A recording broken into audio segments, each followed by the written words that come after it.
Bonjour Philippe Juvin, merci d'être avec nous. Oui, bien sûr, vous m'entendez bien?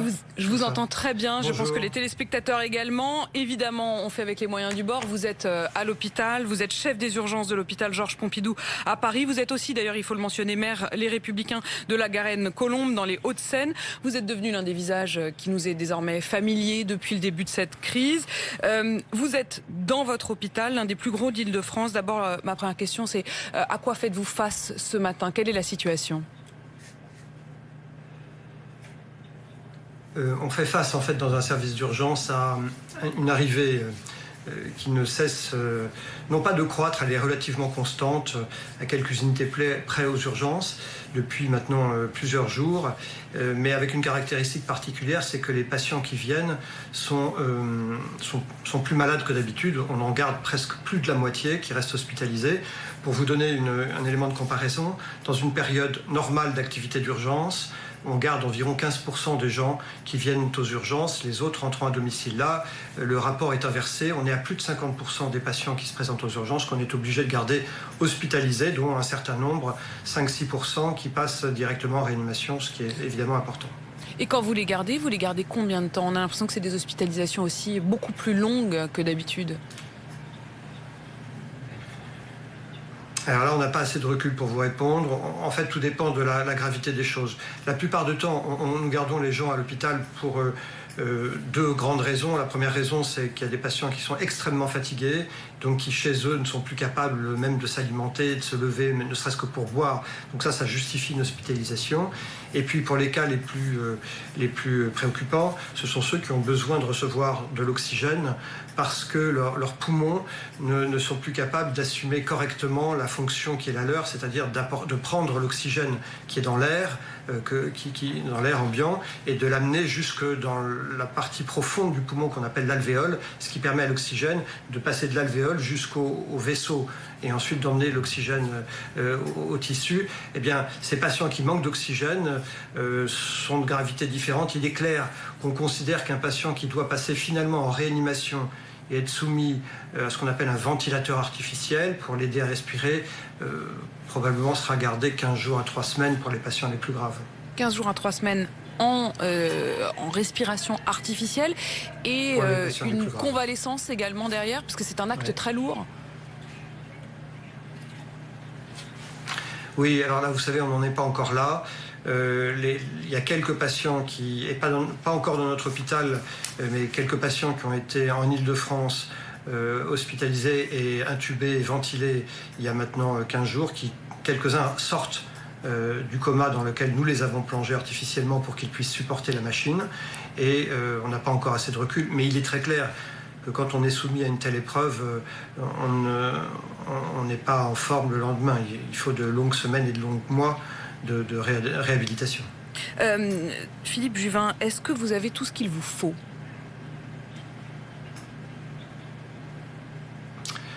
Alors dans l'hôpital dans lequel je travaille, qui est un des hôpitaux des sciences publiques, on a pas mal de choses. Et quand on se compare en particulier à d'autres établissements de plus petite taille, et alors je ne compare même pas à nos collègues de ville qui, eux, sont très dépourvus, ou les maisons de retraite, c'est inimaginable, c'est pire. Nous avons ce qu'il faut. Tout ce qu'il faut, c'est un peu exagéré, parce que on sait, d'ailleurs vous l'avez dit, qu'en France, il y a des ruptures de stock d'un peu tout, de tests, de certains médicaments même qui manquent. La question des ventilateurs va être clé. D'ailleurs, le directeur général de la Santé l'a dit hier, le point clé dans cette affaire, c'est le nombre de patients qui entrent, non pas aux urgences, parce qu'on les gère, c'est beaucoup de travail, mais on les gère, mais qui entrent en réanimation. Parce que le nombre de lits de réanimation, eh bien, il n'est pas infiniment extensible. Et en particulier, le nombre de ventilateurs est important. Donc, tout va se jouer dans les jours qui viennent. On est à la marge. On a déjà doublé en Île-de-France le nombre de lits de réanimation. Je veux dire par là qu'on fait aujourd'hui de la réanimation dans des endroits où on n'en faisait pas il y a un mois. Il y a un moment où la question du nombre de ventilateurs va se poser. Donc on est ric-rac partout et c'est parfois un peu le système D. Quand vous voyez d'ailleurs qu'il y a un certain nombre d'industriels qui proposent de se remettre au travail pour fabriquer des respirateurs, est-ce qu'il est encore temps ? Et bien sûr, il faut le faire. En fait, vous savez, dans cette affaire-là où il y a une pénurie d'un peu de tout, c'est un peu le système D à tous les niveaux. Nous recevons des masques que des gens vraiment gentiment nous envoient. J'ai reçu une enveloppe avec 5 masques. C'est formidable, ça nous fait vraiment beaucoup plaisir. Nous avons reçu hier des masques de protection qui couvrent toute la face pour que nous puissions être protégés de chez Decathlon. On reçoit beaucoup d'éléments. Et la question des ventilateurs est une question clé. Et je sais que la Commission européenne a demandé à tous les industriels de l'automobile de fabriquer des composants de ces ventilateurs. C'est absolument fondamental. Il faut des ventilateurs parce qu'on en a un nombre limité et puis eux-mêmes peuvent casser, etc., etc. C'est ça le nerf de la guerre, ce sont les ventilateurs. On parle souvent d'ailleurs de tout ce qui manque. Quelle est notre force? Essayons quand même de voir aussi ce qui va. Quelle est notre force dans ce combat?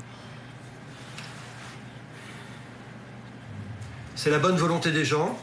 C'est le fait que vous avez aux urgences et dans les réanimations et dans les hôpitaux publics, mais aussi privés et en ville, des professionnels qui se sont mobilisés d'une manière incroyable. C'est-à-dire ce qui tient, c'est un peu comme les fantassins qui étaient dans les tranchées au moment de la Marne.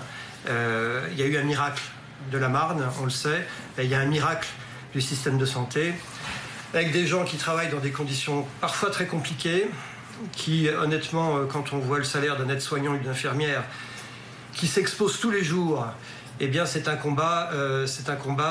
Il y a un philosophe qui a écrit un papier très intéressant je vais faire de la publicité pour un de vos concurrents, désolé, dans le Figaro Magazine ce week-end, qui citait le philosophe Alain, qui disait 1914 fut le combat des pauvres, c'est ce que Alain disait. Eh bien, quand on voit ce que sont payés les aides-soignants et les infirmières, je crois que tout le monde peut leur tirer son chapeau. Chapeau, évidemment. Quelle est leur morale aujourd'hui, alors que ça fait maintenant plusieurs semaines qu'ils sont dans ce combat? Là, c'est une question fondamentale. Évidemment, je ne sais pas répondre à la question d'une manière globale, ça ne voudrait rien dire. Le moral, il dépend du soutien qu'on obtient du reste de la population. C'est très important. Ne croyez pas que ce qui se passe à 20h n'est qu'une petite affaire de communication, c'est fondamental, il faut continuer. Et puis la capacité aussi à être relevé quand on est fatigué, et on a beaucoup de professionnels qui viennent de l'extérieur. Il y a beaucoup de gens qui viennent de l'extérieur qui nous disent voilà, on est disponible, on est médecin, on est infirmière. Moi, je suis médecin, mais c'est pas du tout ma spécialité, mais je suis prêt à venir aider une infirmière qui me montrera comment on fait. Ça nous aide beaucoup, vous voyez. On a l'impression de n'être pas seul. C'est fondamental. Le moral tient le système aujourd'hui. C'est ça qui tient. Alors le moral, il est touché aussi par le nombre de soignants qui sont touchés. À la PHP, on dénombre 628 soignants qui ont été testés positifs, dont 40% de médecins. Comment vous réagissez à ces données-là? Oui. Écoutez, les 3 catégories de gens qui sont le plus touchés dans le personnel soignant sont les infirmières, les aides-soignantes et les médecins. Voilà. Et ça, c'est les 2 tiers. Évidemment, il y a d'autres catégories qui sont aussi importantes, mais ça, c'est le gros bataillon. Comment je réagis? Je réagis en disant, nous, on est prêt à s'exposer. Tous les jours, on est face à des patients qui sont infectés. Tous les jours, on sait qu'on peut l'attraper. Tous les jours, on ne pense pas à l'attraper, mais tous les jours, on se protège. Donc on a besoin que nos autorités continuent à nous donner du matériel pour être protégés. C'est plutôt le cas, je vous le dis, à la séance publique. On ne va pas se plaindre quand je pense à mes collègues qui sont en ville et qui sont dépourvus de beaucoup de choses. Et quand je pense à tous ces gens, tous ces pauvres gens qui travaillent auprès en particulier des personnes âgées qui vont à domicile, qui sont dépourvus des choses les plus élémentaires, ces gens-là, il faut les aider parce que le jour où vous n'avez plus de soignants, je ne sais pas comment vous faites. À Wuhan, en Chine, alors vous allez me dire que c'était l'épicentre, évidemment, mais 63% de la population soignante a été infectée. Il faut bien comprendre ça. Comment ils s'en sont sortis? Parce que la Chine est un grand pays et la Chine entière a envoyé des soignants pour les remplacer. Et voyez, cette affaire est fondamentale. Nous sommes un pays plus petit, nos marges de manœuvre sont moins grandes, bien entendu. Donc il faut protéger les soignants. Si ça craquait, il y aurait une difficulté. Mais c'est pour ça qu'il faut aussi comprendre que les soignants, c'est une force morale importante. Et nous tenons aussi au moral. Vous tenez au moral, il y a aussi cette question, on parlait des masques, on parlait des différentes protections, la question des médicaments. On commence à entendre certaines voix qui s'inquiètent d'une éventuelle pénurie de médicaments, notamment les médicaments qui sont nécessaires pour pouvoir intuber les patients, c'est-à-dire les transmettre dans un coma profond. Est-ce que vous êtes inquiet? Est-ce que c'est une réalité tangible? Oui. Bien sûr, c'est une réalité que beaucoup d'établissements vivent plus ou moins, mais je connais des établissements qui sont d'ores et déjà dépourvus de curares, qui sont des médicaments indispensables pour la parfaite intubation des patients et leur ventilation. Ce sont des médicaments qui ne coûtent absolument pas cher, mais qui sont fabriqués en Chine. On a décidé, probablement pour des gains absolument minimes, à une époque, de ne plus les fabriquer en France. Eh bien, tout ça, on est en train de le payer. Le jour d'après l'épidémie, il faudra se poser des questions fondamentales sur notre capacité à être indépendant en matière de médicaments, en matière de masques, en matière de surblouses, en matière de tout. C'est pas possible. Nous refuserons de recommencer à travailler dans les conditions dans lesquelles nous travaillions auparavant. Et il y aura une question d'indépendance industrielle qu'il faut poser. C'est incroyable qu'en France, on ne puisse plus avoir de curares et même parfois d'anesthésiques généraux pour certains. Donc il y a une question de relocalisation de nos productions, y compris de médicaments? Mais bien sûr, en plus, ce sont des produits qui coûtent rien, si vous voulez. Et c'est pour des économies de queue de cerise qu'on a décidé au cours des années d'envoyer se faire fabriquer ça à droite et à gauche, en Chine en particulier. On voit ce qu'on paye. Moi, je connais un peu l'histoire et je sais que l'Union européenne a été créée pour assurer l'indépendance alimentaire de l'Union. Eh bien, voyez, la question se repose toujours pour tout ce qui est nécessaire à la bonne survie de la nation. Nous avons besoin d'une indépendance industrielle, y compris sur les éléments les plus élémentaires. Vous avez évoqué les masques. Maintenant, tout le monde a entendu parler de ces masques dont nous avons tellement besoin. Eh bien, ce n'est pas normal que nous en soyons à quémander des trucs qui coûtent rien. On a l'impression d'être un pays parfois en voie de développement. Entendons-nous, moi je jette la pierre à personne en particulier. C'est une affaire qui date de tellement longtemps. Cette dérive obnubilée par le gain, par l'argent, et qu'on paye actuellement très cher. Est-ce que c'est, pardon, hein, je voudrais vraiment parler médecin avec vous, mais puisque vous l'évoquez, et puis comme je crois distinguer juste derrière vous ce livre sur François Hollande qui avait provoqué d'ailleurs sa chute, je découvre derrière vous ce livre « Un président ne devrait pas dire ça ». On se pose quand même la question de la politique dans tout ça. Est-ce que vous faites de la politique ? Non, je ne fais pas de politique. Je fais de l'information. Parce que dans une crise qui est aussi importante que ça, si ceux qui savent, les médecins sont là pour savoir, n'expriment pas ce qu'ils savent avec toute la prudence nécessaire et toute l'humilité, moi je me suis trompé de nombreuses fois dans cette affaire, comme beaucoup de monde, je me suis trompé de nombreuses fois, je veux vraiment le dire, eh bien, comment la population ne céderait-elle pas aux sirènes des fake news ? Nous sommes là pour expliquer les choses, nous sommes là pour dire ce que nous savons, ce que nous ne savons pas, le plus honnêtement possible. Ça fait partie, je crois, de la bonne santé morale de la nation et de son aptitude à suivre les recommandations, en particulier de confinement, qui sont évidemment fondamentales et qui, objectivement, on le sait désormais, permettent de sauver des vies. On a même des chiffres pour ça. Avoir confiance, et puis il sera temps ensuite effectivement de tirer les conséquences. Un mot sur la chloroquine, sans ouvrir justement la polémique, mais absolument. simplement factuel. Est-ce que vous, par exemple, dans votre hôpital, vous administrez de la chloroquine aux patients ? Le ministre Olivier Véran a décidé d'autoriser l'utilisation de la chloroquine, enfin des dérivés de la chloroquine, dans certaines indications, ce que nous faisons depuis maintenant plusieurs jours aux patients qui nécessitent de l'oxygène. On leur propose ce médicament, ou d'autres d'ailleurs, parce qu'on parle de celui-ci, mais il y a d'autres traitements qui sont essayés, dans le cadre désormais d'essais thérapeutiques. Vous savez, la chloroquine, en réalité, il faut quand même bien savoir qu'on ne sait pas si ça marche. Il y a une dispute intellectuelle qui est normale en science. Les gens découvrent que les scientifiques peuvent n'être pas d'accord, mais c'est normal, ça a toujours été comme ça en science, et c'est même d'ailleurs la seule manière d'avancer. Il ne faut pas le prendre comme un drame, c'est normal, c'est absolument normal de douter. Aujourd'hui, il y a des arguments qui plaident en faveur de l'efficacité de ce médicament, mais d'autres aussi qui plaident en défaveur de son efficacité. Bien, il faut qu'on arrive à savoir, et pour ça, bien, il faut comparer les malades qui reçoivent le dérivé de la chloroquine de ceux qui ne le reçoivent pas et voir comment ça évolue. C'est ça la vérité, c'est qu'on ne sait pas. J'ai une question qui va peut-être vous paraître naïve. Est-ce que, au fond, les morts que l'on dénombre chaque jour auraient pu être évitées? C'est-à-dire, est-ce que si on avait plus de lits, comme vous l'évoquez, plus de respirateurs, si on avait plus de masques, si on avait plus de médicaments, si on avait plus de places dans les hôpitaux, on aurait pu faire davantage pour eux? Alors, c'est une question difficile parce que je ne sais pas y répondre.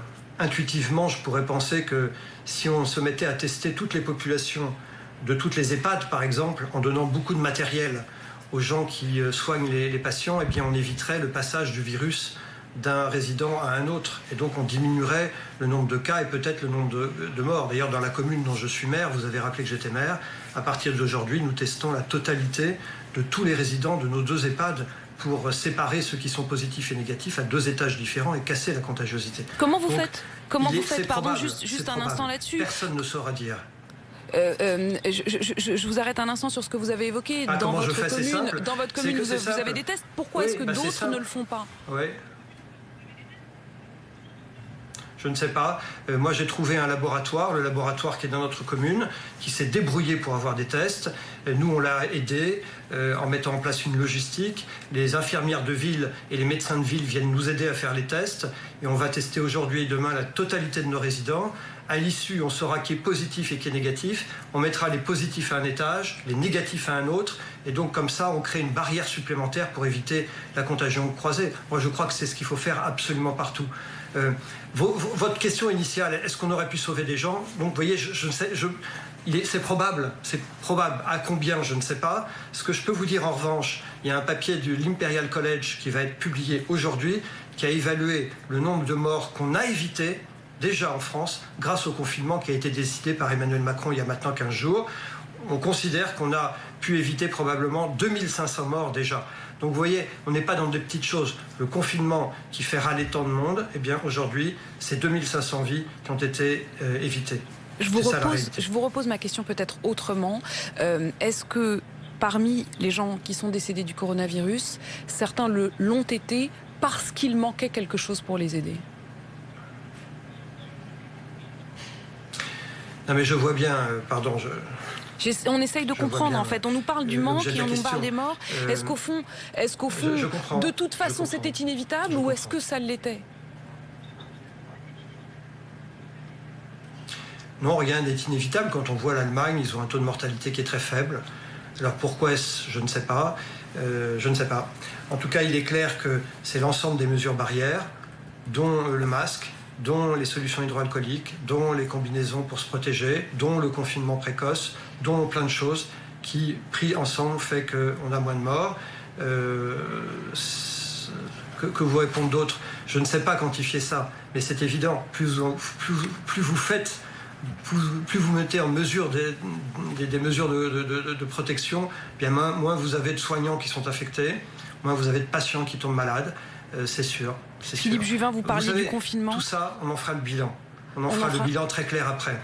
On en fera bien sûr le bilan, mais déjà aujourd'hui, ce confinement qui a été prolongé de 15 jours, est-ce qu'il faudra le prolonger encore davantage à vos yeux? Alors, je n'ai pas de boule de cristal, mais probablement, je vous dis que le confinement aujourd'hui, à la date du 28 mars où ça a été étudié, c'est 2500 personnes qui ont été préservées dans leur vie. Donc probablement il faudra le continuer et probablement faut-il réfléchir à une évolution du confinement pour que nous puissions désormais confiner en même temps que l'on teste la majorité de la population. Parce que comprenez-vous bien, aujourd'hui, quand un patient vient dans les urgences et qu'on le renvoie chez lui parce qu'il n'a pas de pathologie grave, par exemple une simple toux, on le renvoie sans le tester. Mais je le renvoie dans ses foyers, où il va côtoyer des gens qui peut-être eux-mêmes ne sont pas malades. Et donc, là où ça a marché, je pense à l'exemple de la Corée du Sud, là où ça a marché, c'est qu'on teste toute la population par divers moyens, pas seulement le test PCR avec le truc dans la narine, et on isole, on confine différemment, en des lieux différents, ceux qui sont positifs de ceux qui sont négatifs.